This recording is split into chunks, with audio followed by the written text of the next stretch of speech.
Un poquito acerca de la experiencia y el aparato psíquico, digamos. Ustedes saben que que mis videos, digamos, no tienen un orden cronológico, sino lógico. En el video anterior yo hablé de un momento descriptivo del aparato psíquico, un momento dinámico y un momento estructural a lo largo de la obra de Freud. El momento descriptivo, podríamos decir, es un estado de una particular función.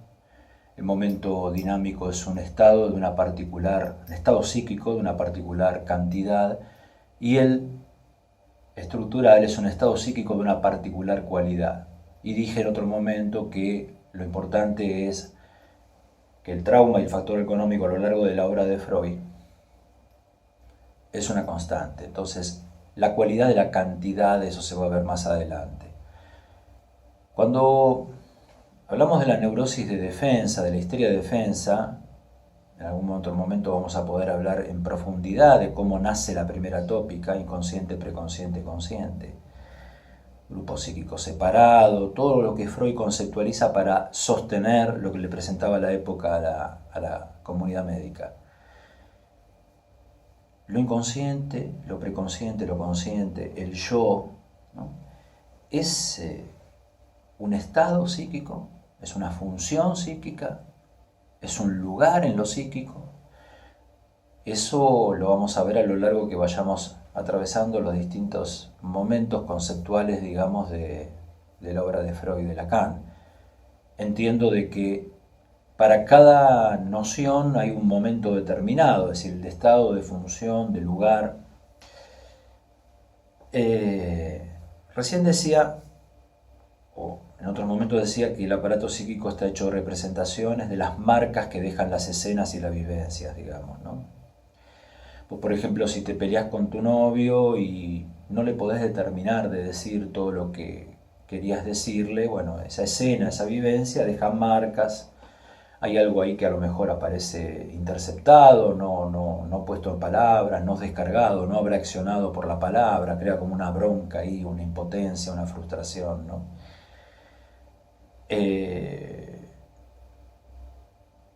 ¿Cómo es que alguien podría decirle a un otro, por ejemplo, a esta persona que quedó mal en su relación con el novio, que pasa un momento difícil, cómo hacer para superar ese momento cuando la experiencia no es transmisible? Estos decálogos que te dicen cómo superar una relación de pareja con dificultad, o una relación con tu jefe en la empresa difícil, cómo ser un buen hijo, una buena madre, un buen tío, etcétera, etcétera, etcétera. ¿Cómo? El cómo. Yo te puedo decir cómo se maneja una moto.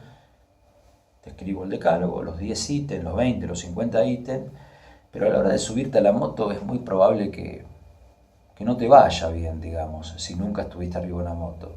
Entonces la experiencia no es transmisible, la experiencia tiene buena intención, digamos, ¿no?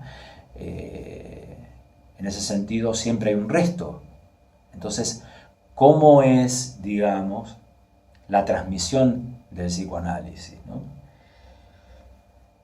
La transmisión consiste en que, en algún sentido, para aquellos que todavía no saben algunas cosas, se empiezan a enterar, por ejemplo, porque precisamente la autorización de ser psicoanalista consiste en una cuestión de transmisión, digamos, ¿no? Una práctica puede ser muy eficaz sin estar esclarecida, digamos, ¿no? Sin estar esclarecida para algunos, ¿no? Es decir, uno atraviesa permanentemente como psicoanalista la práctica, digamos, de la clínica, y bueno, todos sus elementos, todos sus momentos, digamos, quedan de algún modo esclarecidos, digamos, cuando uno obtiene resultados con algún paciente. Ustedes recuerden que Freud dejó 5 historiales importantes, muy importantes: el caso Dora, el caso del hombre de los lobos, el hombre de las ratas, el caso Rever y Juanito. O casualidad, dejó, digamos, hablando de la estructura del aparato psíquico, dejó historiales que hablan de la neurosis obsesiva, de la histeria, de la psicosis, de la fobia, pero no de la perversión. Ya en otro momento vamos a hablar, digamos, de qué pasa con estructura clínica y la categoría clínica de la perversión. No obstante, en esos historiales se engendran todos los conceptos que hacen a la experiencia de ese sujeto cuyo aparato psíquico afronta, digamos, determinadas situaciones. En cada uno de los historiales se va desarrollando, por así decir, el psicoanálisis, ¿no?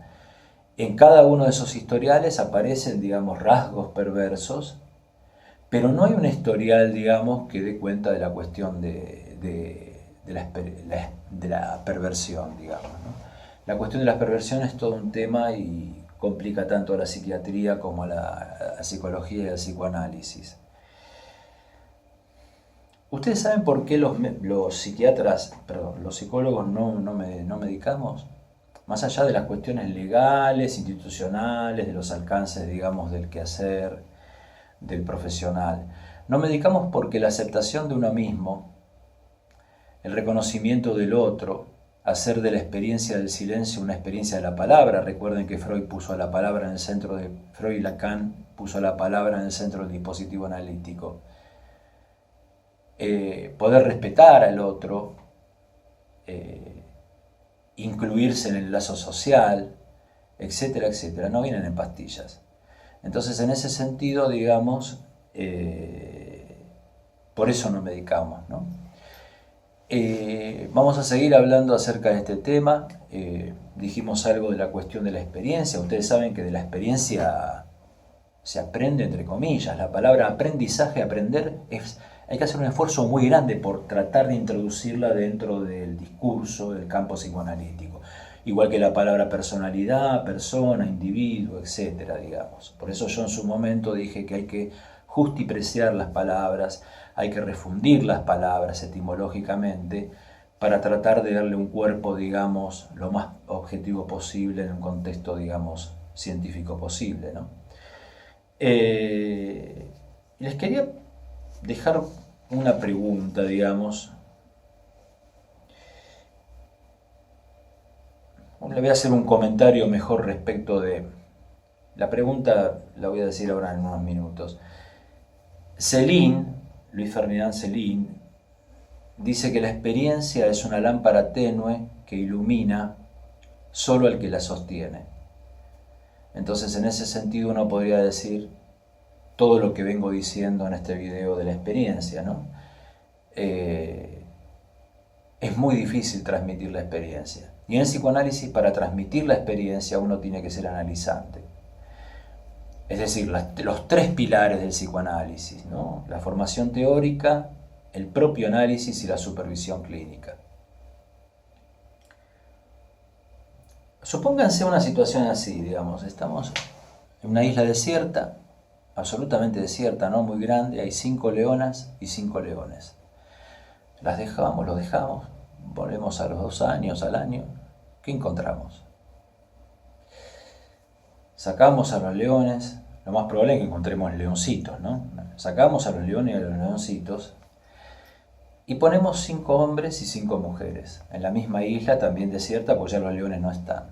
Pasa 1 año, 2 años, ¿qué encontramos? Es una buena pregunta, a ver qué me dicen en los comentarios. Si te gustó el video, dale like, suscríbete al canal.